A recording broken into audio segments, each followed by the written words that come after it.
de la messe, nous célébrons aujourd'hui le dimanche de la parole. En fait, c'est notre Saint-Père le Pape François qui, il y a 5 ans environ, en 2020, a donné cette nouvelle célébration pour toute l'Église. Et je me suis posé la question, mais pourquoi le pape a-t-il fait cette nouvelle célébration de la parole?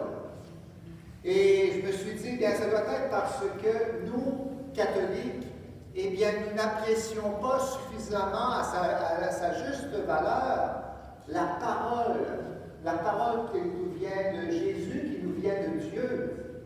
C'est pour ça d'ailleurs que nous voulons faire cette matinée partage à chaque mois pour pouvoir laisser la parole de Dieu nous transformer, nous faire devenir comme la parole, qui est la parole de Jésus.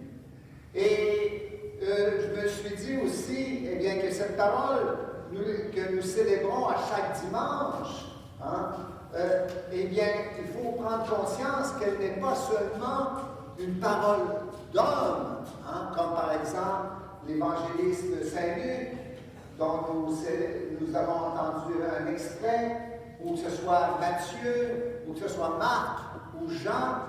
Eh bien, il faut prendre conscience que cette parole vient de beaucoup plus loin. Elle vient de Dieu même, ce Dieu qui est éternel, ce Dieu qui est partout. Eh bien, il nous parle à nous, personnellement. Et cette parole, eh bien, elle s'est incarnée en Jésus. C'est pourquoi Jésus est le chemin d'éternité.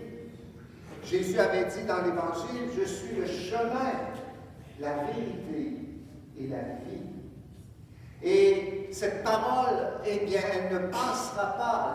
Le ciel et la terre passeront, disait Jésus. Mais mes paroles ne passeront pas. Et alors, bien justement, la parole de Dieu, elle est souvent incomprise. Beaucoup de gens aujourd'hui qui ne sont pas chrétiens, eh bien, vont dire, des catholiques, que vous croyez à ça, la Bible, vous autres, l'Écriture dans la Bible, eh bien, c'est un ramassis de fables, d'histoires inventées qui ne sont pas vraies. Eh bien, moi, mon avis sur cela, je n'ai qu'à penser, ces gens-là n'ont pas lu le début de l'Évangile de Luc que nous avons entendu tout à l'heure. Et ça on peut revenir là-dessus parce que c'est important de se l'imprimer dans le cœur et dans l'esprit quand Saint-Luc nous dit au début de son Évangile, beaucoup ont entrepris de composer un récit des événements qui se sont accomplis parmi nous, d'après ce que nous avons transmis ceux qui, dès le commencement, furent témoins oculaires. Alors, voyez-vous, l'Évangile, eh bien, ce n'est pas de nous rapporter des théories, on pourrait dire, abstraites, ou de nous raconter des histoires abracadabrantes. C'est des événements, des faits vécus que nous rapportent les évangélistes. Et ces faits-là, ces événements-là ont été faits parmi nous, c'est-à-dire, ils ne racontent pas des histoires qui viennent de très loin, de pays lointains, à beau mentir, qui vient de loin, dit le dicton. Mais l'Évangile nous parlait de choses que les gens qui les écoutaient, les évangélistes, eh bien, avaient vécues eux-mêmes. Et après avoir recueilli avec précision des informations, afin que tu te rendes bien compte de la solidité des enseignements que tu as entendus. Alors, voyez-vous, c'est vraiment des événements historiques que le Seigneur nous transmet à travers des évangiles. Ce ne sont pas des histoires inventées. Et justement, mais le but des évangiles, ce n'est pas de nous raconter l'histoire de Jésus de manière historique. Le but des évangiles, c'est de nous faire comprendre le sens de la parole de Dieu, de nous faire comprendre, eh bien, qui est Jésus en vérité. Et dans l'Évangile, justement, aujourd'hui, on parle de Jésus qui va à Nazareth, où il avait été élevé selon son habitude. Il entra dans la synagogue le jour du sabbat et il se leva pour faire la lecture. Alors, quelqu'un pourrait dire, oui, mais c'est un fait assez banal que rapporte Saint Luc.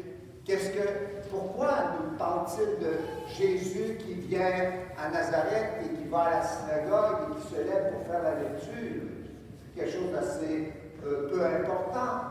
Mais à travers cet événement de Jésus qui est à la synagogue et qui lit la parole du prophète, eh bien, Jésus veut se manifester comme le Messie.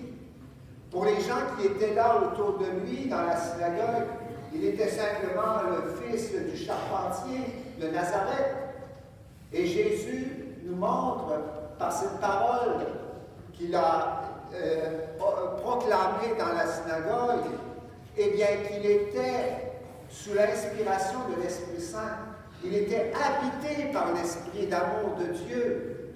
Et c'est cet Esprit de Dieu qui l'envahit, qui lui fait en sorte qu'il se manifeste comme le choisi de Dieu, celui qui est choisi pour sauver l'humanité entière. L'Esprit du Seigneur est sur moi, nous dit Jésus, parce que le Seigneur m'a consacré par onction. Il m'a envoyé porter la bonne nouvelle aux pauvres, annoncer aux captifs leur libération et aux aveugles qu'ils retrouveront la vue, remettre en liberté les opprimés, annoncer une année favorable accordée par le Seigneur. Aujourd'hui, cette écriture que vous avez entendue est accomplie. Alors Jésus vient accomplir toutes les promesses des prophètes qui annonçaient le salut de Dieu, que notre vie sur la terre, eh bien, elle ne débouche pas sur la mort, mais sur la vie éternelle, cette vie de communion d'amour avec notre Dieu.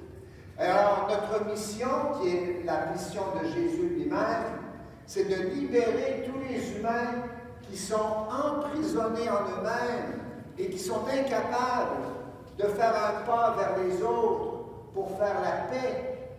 Si notre monde est en guerre continuelle, c'est parce qu'on est emprisonné, on est incapable de vraiment pardonner aux autres, aussi d'accueillir les autres tels qu'ils sont.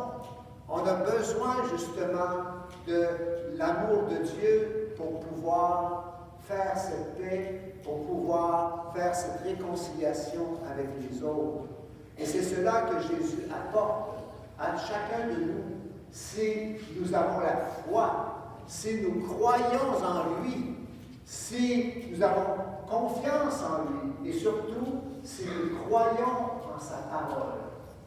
Alors, demandons au Seigneur de fixer notre regard sur lui, la parole éternelle du Père, pour que nous puissions avoir cet amour qui vient de l'Esprit de Dieu, l'Esprit d'amour, pour pouvoir pardonner, pour pouvoir être signe de cet amour de Dieu pour tout le monde.